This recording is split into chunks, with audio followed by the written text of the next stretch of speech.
Okay, your attention, and we're going to get this game moving. Thank you very much. I am Ed Lowing. I'm the Vice Mayor of City Council here in Palo Alto, and I have the privilege of hosting the first 4 minutes or so of this meeting.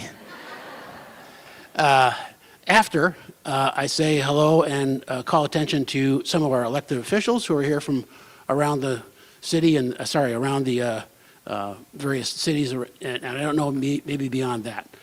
So I'm going to read those off, and if you'd at least wave, we'd like you to do that. And if I've left anybody off at the end, we'll do that too. So first of all is Ms. Hong Wei from Cupertino City Council. It's right there.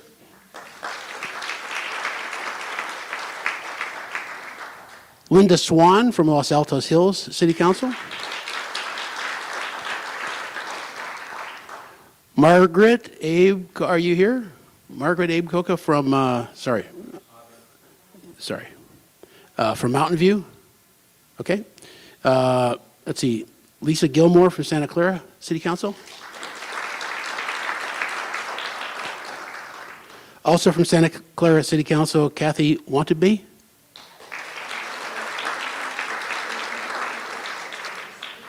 Sunnyvale City Council, I saw Larry Klein come in.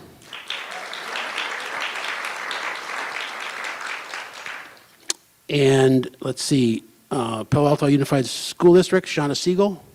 Here. There she is, in the back.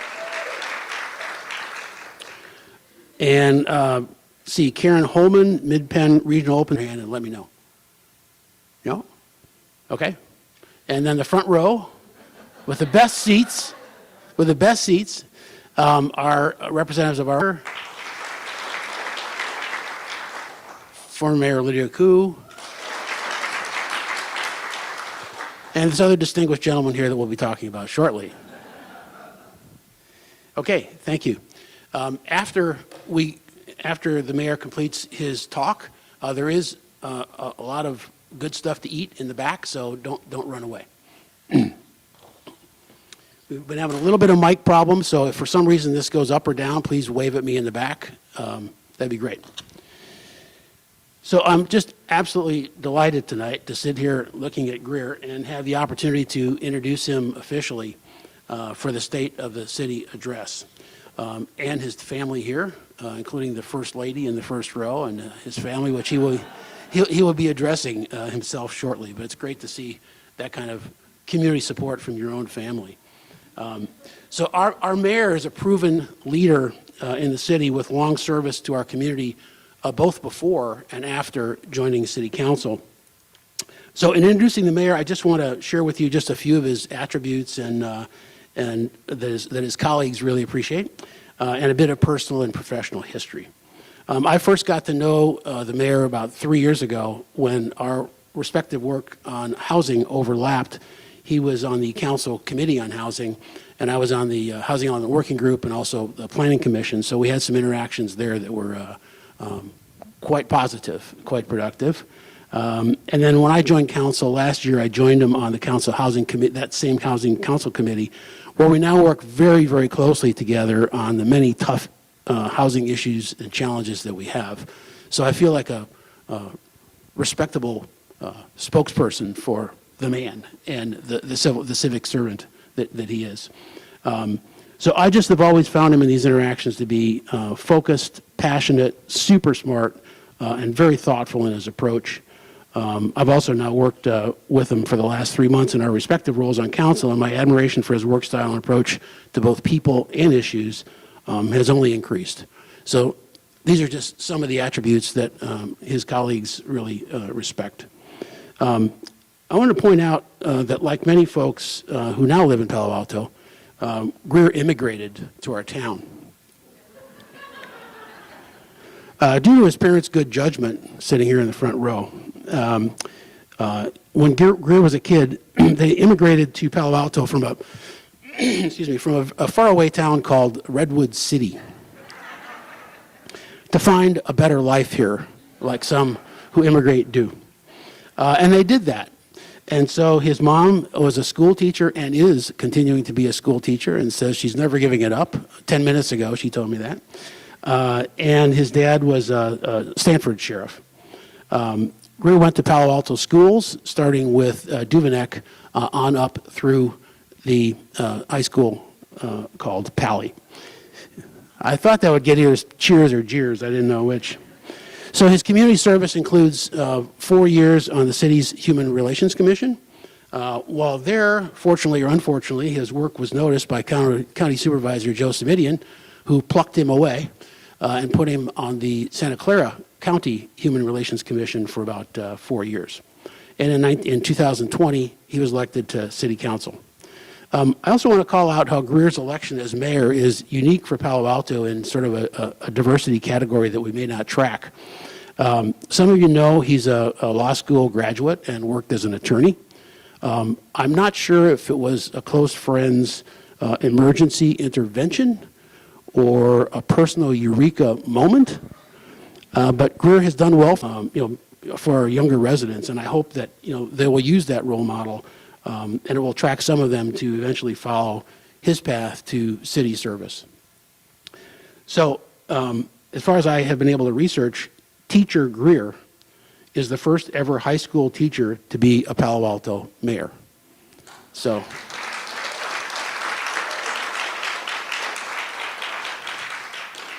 Vocational diversity is not something we track, but I think it can be important in this regard relative to our younger residents. So City Council has hundreds of issues to deal with in a given. Grateful as both a colleague and a citizen that Greer is skilled at understanding how to sort out key priorities and focus on that in a given situation. So with that in mind, he takes a big picture point of view, a strategic point of view on everything from committee work to council work, and interaction with residents. But that said, if a certain bit of knowledge is going to be enhanced on an issue by meeting with just a single resident, then that's where you're going to find them. So growing up as essentially a Palo Alto native after his immigration, I think you can understand and believe that for what Greer does, it's not work, it's personal. So that's the kind of approach that he takes to everything. We're really lucky to have this smart and passionate man holding the gavel for this year. And so as my own personal tribute to the mayor's leadership this year, I want to play a few bars of some fitting walk-up music that we decided to do from here because of the sound. So if my phone works correctly, we'll do that.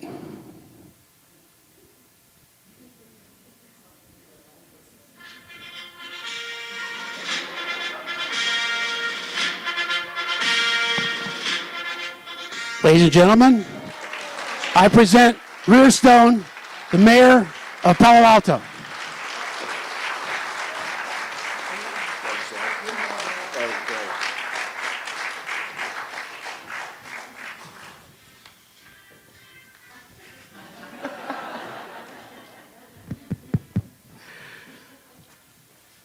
All right.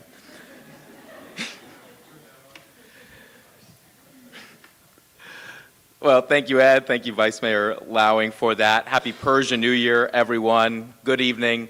Distinguished guests, my fellow council members, Palo Alto staff, and all members of our community who decided to forego an evening at home in order to be gathered here tonight as a community to learn and reflect on what our city has been doing over the last year, and look forward at 2024 as we continue to make Palo Alto one of the most desirable places in the world to live.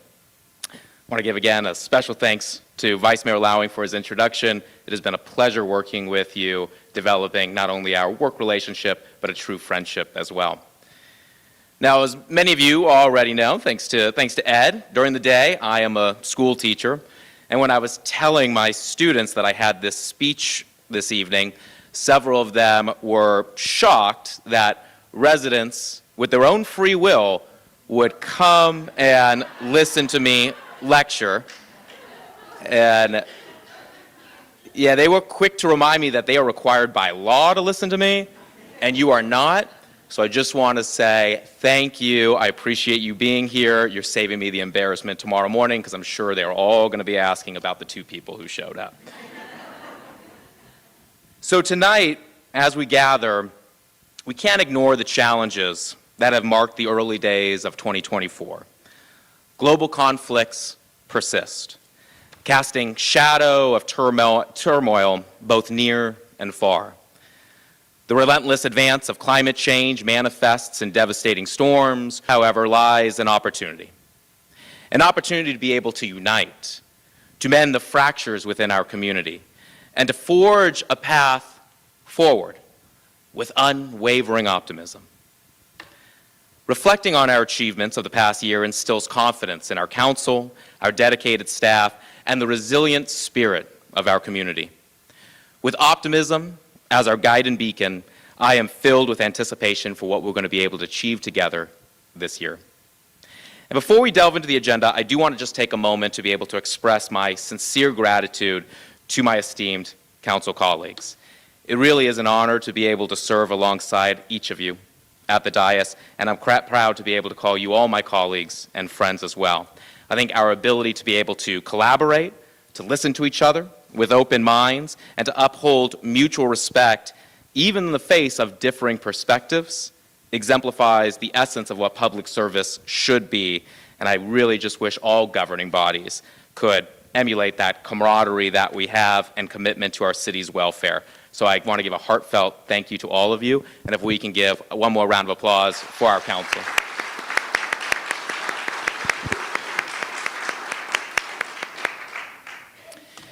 And now, as a great transition, I want to introduce you to Council's 4 real goals and priorities for 2024, and we're going to do that actually through a short interpretive dance that the Council is going to perform.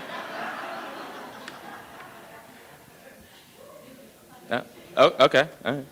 Well, Ed, I'll just say next year there's an idea. All right. We're actually going to do it through a short film, so please enjoy.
All right, so those are our 4 goals for 2024. We should have them up on the screen here.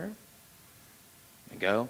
So we'll be walking through these 4 tonight, starting with housing for social and economic balance. Housing is the perennial issue facing Palo Alto and our region. And once again, the City Council has recognized the need to prioritize housing with a particular emphasis on housing for social and economic balance and basic necessities. But the issue of housing affordability isn't solely a moral obligation, it's an economic imperative. A dearth of affordable housing erodes the stability and prosperity of our entire community. It hampers economic expansion, repels talent, and perpetuates disparities. The reverberations of housing insecurity are palpable, as echoed by the concerns of business leaders across the spectrum, from small enterprises like the now shuttered Prolific Oven to Fortune 500 corporations who consistently cite housing costs as their foremost obstacle to employee retention and morale. Now this year, housing takes center stage due to the imperative for our city to be able to attain state certification for our housing element. Within this housing element cycle, Palo Alto is tasked with zoning for approximately 6,800 new housing units, with about half of those earmarked for low-income housing. It's an ambitious target, but one which the city has been working diligently towards, propelled by the dedication of Director Late, the Planning Department, the Housing Element Working Group, and now the Housing Ad Hoc led by Vice Mayor Lowing and myself, and of course with the support of the City Council, alongside numerous other stakeholders who have contributed significantly to this endeavor so far. To incentivize housing production, the city has initiated several measures, including zoning modifications along strategic corridors like El Camino Real, facilitating denser development near public transportation hubs and away from single-family neighborhoods. We're also embarking on a coordinated area plan for the San Antonio Road and reimagining downtown parking structures to be able to incorporate affordable housing. Now, as a community, we're going to have to acknowledge the inevitability of change to be able to comply with the incessant stream of state mandates with very little financial support from the state. Noncompliance would entail relinquishing local control, a consequence that we have to avert. But now it's crucial to discern the distinction between a housing crisis and an affordability crisis. We have an affordability crisis. We don't have a housing crisis. Palo Alto and the state consistently meets our market rate housing quotas. Our challenge lies in meeting our affordable housing quotas, which of course requires significant government intervention through mechanisms like inclusionary zoning, subsidies, and state and federal financial backing. We're committed to doing what we can do to be able to meet this affordability crisis, but we're going to need more financial support. And that's why Vice Mayor Lowing and I will be working on the housing ad hoc this year to identify additional funding mechanisms in order to support greater production of affordable housing units, and appreciate Council's leadership in referring that to us, I believe, just this past Monday. So how do we address this crisis? The solution is, of course, a multifaceted approach that's going to address the root causes of housing insecurity and expands affordable housing options for all residents. Central to this endeavor is a commitment to broadening housing access, and particularly for our low-income communities. This is going to mean investing in the development of affordable housing units, both through public and private partnerships. We have to streamline the regulatory process to make it easier and more cost-effective to build affordable housing, while also providing incentives for our developers to be able to prioritize that affordability as well, and of course explore those innovative financing mechanisms. Now, Palo Alto really does, I think despite a lot of the criticism we get, has a storied legacy of prioritizing inclusive development. And today, we recommit ourselves to this noble endeavor. With the second largest affordable housing inventory in Santa Clara County, our city remains steadfast in its dedication to this vital work. Over the past several years, Palo Alto partnerships. HomeKey Palo Alto will provide 88 units, benefiting over 200 individuals annually, offering them transitional housing to support them on their journey from homelessness to stable housing. Similarly, the recent groundbreaking at Mitchell Park Place, made possible by a $3 million city allocation in collaboration with Eden Housing and Santa Clara County Housing Authority, will offer 50 units tailored for residents with intellectual and developmental disabilities. Our dedication to addressing housing challenges extends to our educators, with projects like 231 Grant, which is a teacher-only housing initiative. This is a collaborative effort, again, between the city, the County of Santa Clara, and educational institutions, which will provide 110 affordable rental apartments for teachers and school employees. Again, exemplifying the power of strong partnerships in realizing these impactful solutions. And indeed, actions speak louder than words. And Palo Alto is not merely paying lip service to housing concerns, we are taking decisive action. Currently, our housing pipeline comprises a total of 1,118 units, and that encompasses projects under construction as well as those entitled by the city, awaiting developer commencement. Among these, 517 of those units are designated as affordable housing, reflecting the tangible progress of our policies. As we witness the fruition of our efforts, I am optimistic that our future plans will continue to propel positive development, fostering a community where affordable housing options abound. And together, through collaboration and unwavering dedication, we are paving the way for a more inclusive and equitable Palo Alto. But expanding housing access entails more than just constructing additional units. It requires safeguarding existing affordable housing stock and protecting the nearly half of Palo Altans who are renters. We have to implement robust tenant protections to be able to shield against displacement and eviction, while also investing in the upkeep and revitalization of affordable housing developments. As a renter myself, I am intimately acquainted with the uncertainty and strain of anticipating that next rent increase, apprehensive that it may be the tipping point that would force my wife and I out of our home. But I'm grateful again to Council for recognizing the pivotal significance of renter protections. And last year, we took significant strides to fortify safeguards for our city's renters. We bolstered our tenant relocation assistance program by expanding coverage to encompass a broader range of multifamily units. Additionally, we curtailed the security deposit limit to 1.5 times the monthly rent, easing financial burdens on renters. And we augmented just cause eviction protections, extending safeguards beyond what state law requires and reducing the minimum qualification period for tenants. And just this past November, we implemented a mandatory registry program for rental units, enabling us to be able to gather vital data, to discern renter trends, and to make informed policy decisions in the future. This year, our commitment to supporting renters persists as we explore additional policies, including measures to combat rent gouging and to possibly implement a fair chance policy. And furthermore, I will be advocating for a potential moratorium on evictions of families with school-aged children during the academic year. Such a measure aims to mitigate the additional stress and disruption that is inflicted upon young lives when they're grappling with the rigors of schooling. No child should endure the added burden of housing insecurity, and it's our duty to be able to shield them from such distress. So in essence, our efforts to protect renters are a testament to our commitment to fostering a community where every individual, regardless of their housing tenure, can thrive and prosper.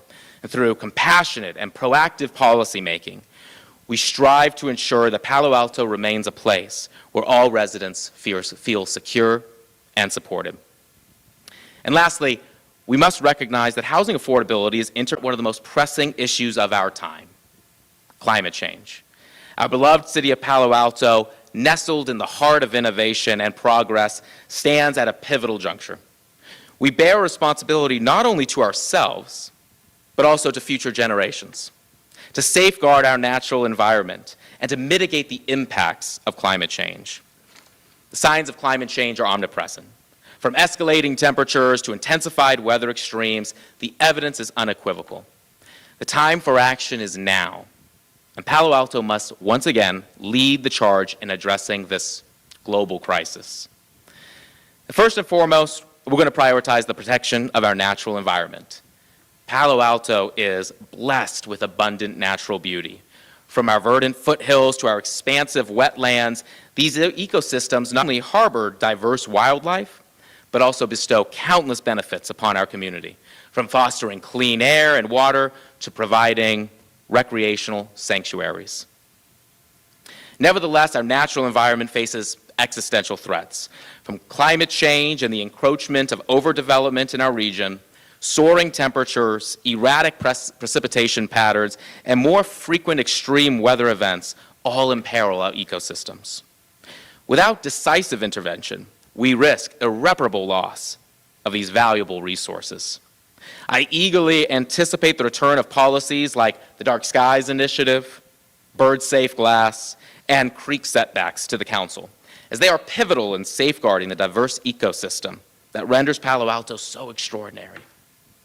And fortunately, we stand united as a council, staff, and community in recognizing the existential peril posed by climate change, demonstrating a shared resolve to undertake the Herculean task of combating it. In pursuit of this objective, the Council initiated an update to the Sustainability and Climate Action Plan, or SCAP, in 2020. And subsequently in 2021, we established an SCAP ad hoc council committee to oversee the formulation and implementation of the SCAP plan. And I appreciate Councilmember Vinker and Councilmember Burt for leading that effort this year. This plan was unanimously adopted by the full council in June last year. And while I could really spend the entirety of the night just expounding upon our comprehensive SCAP plan, I'm going to just focus on some key areas. The primary aim is really to reduce our overall greenhouse gas emissions to 80% below 1990 levels by 2030, with the ultimate goal of achieving carbon neutrality by 2030. And this is an ambitious objective, surpassing the state of California's targets, which aim to reduce emissions to 48% below 1990 levels by 2030 and achieve carbon neutrality by 2045. The SCAP really furnishes the roadmap to realize these objectives, delineated into two sections: climate action and sustainability. Within our climate action plan, the Council has recognized the paramount importance of ensuring a reliable electrical grid to facilitate the transition to all electric. We are presently engaged in the task of modernizing the grid, with an anticipated completion date for overhead areas encompassing nearly 95% of homes by 2027. We are making substantial headway in this green transition, fortifying our infrastructure to be able to accommodate this transformative shift. And one noteworthy initiative I do really want to underscore is our water heater program. By installing a heat pump water heater in your home, not only are you going to be able to aid the city in achieving our 80 by 30 goal, but you can also enhance the safety of your home and save on significant costs. Heat pump water heaters are safer and cleaner. They're devoid of open flames and carbon monoxide emissions associated with traditional gas water heaters. Furthermore, they're more cost effective, consuming 3 times less power to heat water than their gas counterparts. To facilitate this transition, the city offers 2 options. You can save up to $7,100 by installing a new heat pump water heater before mid-April. So act soon while supplies last. Yeah. And for those unable to afford a new water heater up front, City offers on-bill financing at 0% interest for 5 years. Yeah, better than anything else you'll get. So there truly is no reason not to seize upon this remarkable opportunity. Has anyone in the room taken advantage yet? All right, look around. If you have questions afterwards, go see them. Now, the imperative to address climate change and safeguard our natural environment has never been more pressing. We cannot afford to procrastinate any longer. Last year marked the warmest year since global records began 174 years ago, with the 10 warmest years occurring over the last decade. This is not mere coincidence. It is incontrovertible scientific evidence.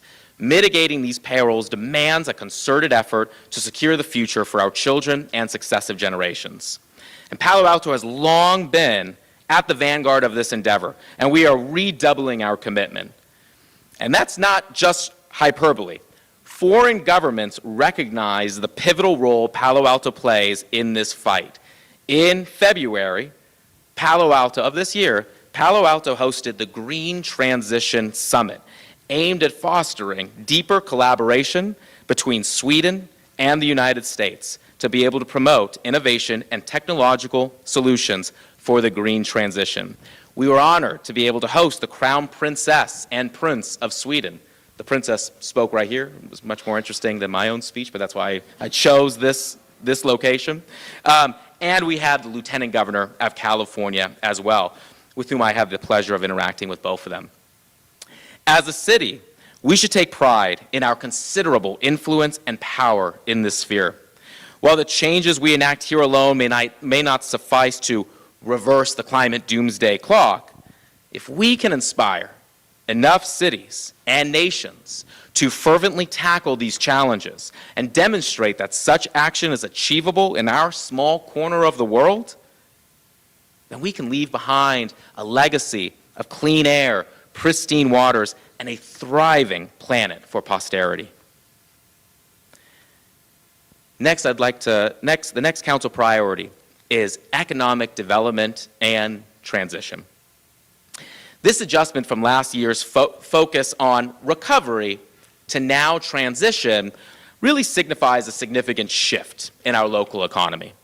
We've progressed beyond the initial recovery phase from the pandemic's aftermath and are now confronted with the task of adapting to a more enduring economic landscape. This new era is characterized by evolving work from home arrangements and shifts in consumer shopping behaviors, necessitating a proactive approach to be able to navigate these changes effectively. And the data really demonstrates that there is much cause for celebration as Palo Alto's economy has staged a remarkable comeback. Our sales tax revenue has increased by 5.6% compared to the previous year, with our total sales tax nearly matching pre-pandemic levels. However, it is important to acknowledge that not all sectors of the economy have experienced the same level of recovery.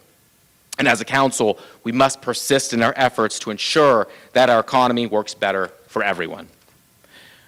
We're witnessing a global shift in work dynamics, with hybrid work environments and remote work arrangements becoming increasingly prevalent. This shift has led to a decrease in retail demand, primarily due to the reduced presence of daytime workers. It's estimated that this trend will result in a reduction in retail demand in Palo Alto by about 100,000 square feet. And additionally, the rise of home delivery and online shopping has further contributed to reduced demand for storefront space. Palo Alto retails now face stiff competition from shopping districts outside our city limits. The confluence of reduced demand, oversupply, and increased competition poses significant challenges for our local economy. And if you just ask any, to supporting our local economy is evident. We've reinvested in economic development by hiring an economic development manager who is forging crucial relationships and spearheading the development of a comprehensive economic development strategy. Adaptation to changing shopping habits is imperative. And we're going to have to focus on experiential shopping that can't be replicated online. Emphasizing third place communal gatherings will be able to serve as a magnet for local and regional shoppers, reaffirming Palo Alto as a premier destination for shopping and dining. We're fortunate to have two vibrant downtown areas in Palo Alto. While University boasts a bustling shopping and dining district, recent council discussions have highlighted concerns about cleanliness. It's imperative that we create a safe and welcoming environment for our community and prospective shoppers. And that just starts with the basics. So let's clean up the streets. It's really as basic as that. And regarding California Avenue, the council's decision to transform it into a permanent pedestrian boulevard reflects our commitment to enhancing the area's appeal. Now, although this transition may present challenges, I remain optimistic that it will ultimately create a third-place destination akin to those in cities like Santa Barbara and Santa Monica. But in the interim, it's essential that we're going to mitigate the short-term issues through initiatives such as improved signage, enhancing lighting, and, again, importantly, addressing trash cleanup.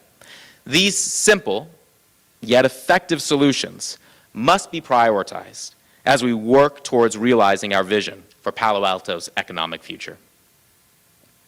Our final priority encompasses community health, safety, wellness, and belonging.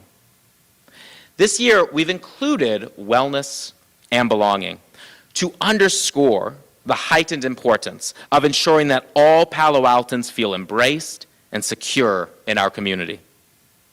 Unfortunately, conflicts from around the world have crept into our local politics, fostering divisions among our own residents. Witnessing this fracture is truly disheartening. And while I firmly believe that the City Council should refrain from involvement in geopolitical matters, it's imperative that we take steps to mend the wounds of Palo Altans who are enduring these challenges. Healing has to begin collectively as a community.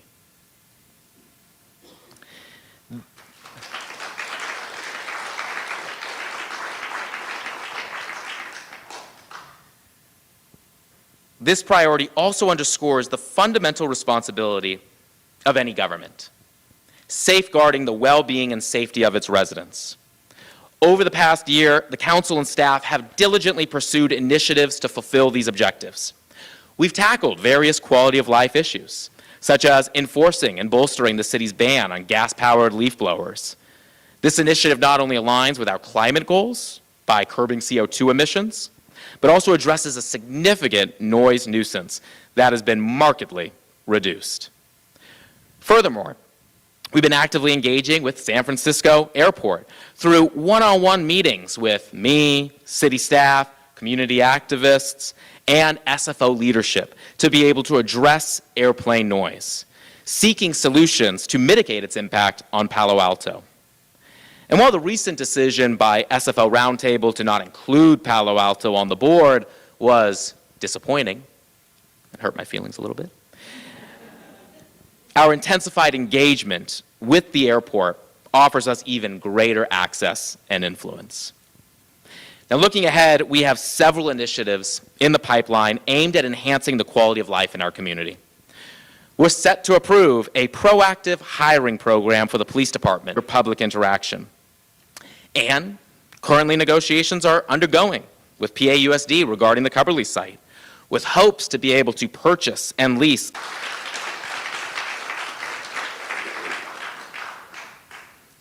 It's nice not having an opposing party booing at me.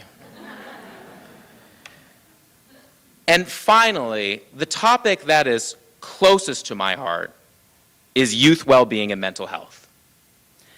As a society, we have recently emerged from the depths of the COVID-19 pandemic. The world acted as one, united in our shared goal of defeating that global health crisis and returning us to normal. But today, the world faces another pandemic, perhaps one more insidious than COVID, one that rarely shows symptoms or is easy to diagnose. And that is the deterioration of youth mental health around the world, across this nation, and here in Palo Alto. Sadly, this issue is not new to us. Over a decade ago, our city experienced its first suicide cluster, followed by another devastating wave of tragedies. I myself lost a friend to suicide, and that experience changed me, like it does to too many people who have to suffer through such unspeakable pain. It was this issue that first drove me into public service when I was just 23 years old, when I first sought an appointment onto the Human Relations Commission, and what continues to inspire me to this day in my endless pursuit to improve the lives of young people. And that's why on the very night I was elected mayor, I announced the formation of a youth well-being and mental health task force. The task force mission is to identify the greatest needs of our city's youth assess gaps in services, and propose policies and programs to be able to address this pressing issue to the City Council. I've never been more optimistic about our efforts. The task force comprises key stakeholders, leaders, and experts from across the city and region, including renowned professionals from Stanford University, dedicated nonprofit leaders, council members, school district representatives, and most importantly, student advocates. We have Dr. Lee Sanders, the chief of Stanford's Division of General Pediatrics, clinical psychologists and professors whose focus is child and adolescent psychiatry at Stanford, who work closely with Palo Alto youth. Kristen O'Kane, our city's community service director, Councilmember Julie Lithcott-Hames, nonprofit leaders who provide invaluable services to our youth, with Maura Uman, the executive director of YCS, Dory Nguyen, the Palo Alto Center manager at Alcove, and Mary Gloner, the CEO at Project Safety Net. We have community leaders who have dedicated years to addressing this issue. And while this is a city committee, I recognize the need to have voices from PAUSD present at the table and sharing their invaluable experiences. So we have ample representation from the Palo Alto Unified School District, including Shauna Siegel, the school board vice president, Genevieve Dixon, the district's mental health and wellness supervisor, school therapists, school counselors, a teacher, and representation from the Palo Alto Council of PTAs.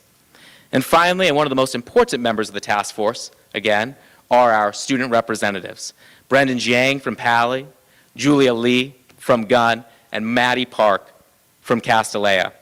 All three of these students and the aforementioned PAUSD staff, PTA members, and board members have generously donated their time and energy in tackling this problem. And they are all here tonight as my honored guests. And if the members of the task force wouldn't mind either standing or raising your hand so they can be recognized. Thank you.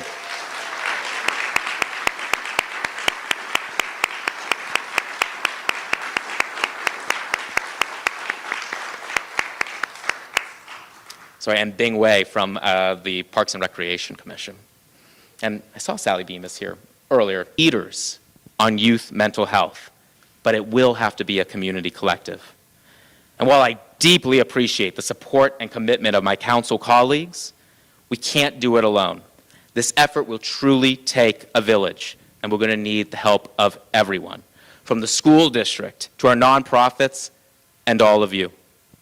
We have shared responsibility for the lives and well-being of the children in this city, and we have to work to be able to protect them. So I'm calling on all residents to take the mental health first aid training that the city is now offering for free to any residents who wish to complete it. And remember, I'm a teacher during the day, so consider this your homework assignment. And your dog can't eat this homework. So check out our website for more information, or contact me or our staff for more information. And finally, as a community, we need to work on reducing the stigma around mental health. According to a recent survey, 3 in 4 young teens who are seeking information online about depression said they were looking for personal anecdotes from people who had suffered in the past. They are yearning for positive role models. More importantly, they're trying not to feel alone. They want to feel normal. And our young people need to know that they are normal. Over 50% of people will experience a mental health disorder in their lifetime, but only 16.5% of them will seek support. Stigma around mental health is one of the primary reasons why they refuse to seek help. We need to normalize it in our community. We need to treat mental health the way we did during the pandemic. When neighbors wore masks, we thanked them. When the vaccines came out, we encouraged our loved ones to be the first in line. Any other sickness, we don't bat an eye when someone seeks medical treatment. Mental health should be no different. I myself have put off mental health treatment for far too long. Depression runs in my family. And instead of confronting my own mental health, I tend to distract myself with work or physical exercise, but no more. So tonight I want to be able to lead by example and announce for the first time that I, too, am going to begin seeking mental health support. And I'm going to start scheduling regular visits with a therapist. We all need someone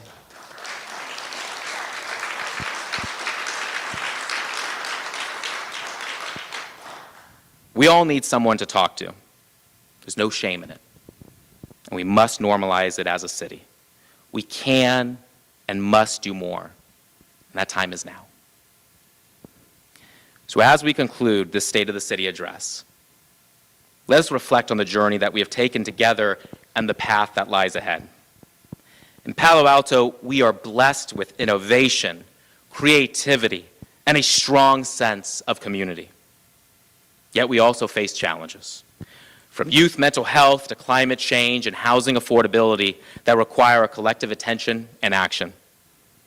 But I am optimistic about the future of our city. I have seen firsthand the passion and dedication of our residents, business owners, professional staff, and community leaders. Together, we have the power to overcome any obstacle and to build a brighter, more inclusive future for all. As we move forward, let us embrace the spirit of collaboration and innovation that defines Palo Alto. A city that innovated the world surely can solve the problems we are facing here at home. We are the birthplace of the technological revolution. We are where Facebook, HP, Google, Tesla, and countless others began. The home of Steve Jobs, John Steinbeck, Jeremy Lin, Steve Young, and more. We are one of the most educated cities in the country to address the pressing issues facing our city, while also seizing the opportunities that lie ahead. In the words of Helen Keller, alone we can do so little. Together, we can do so much. Let us continue to work together, to dream together, and to build together for the betterment of our beloved city and the generations to come. Thank you, and may Palo Alto continue to shine as a beacon of hope, progress, and possibility for all.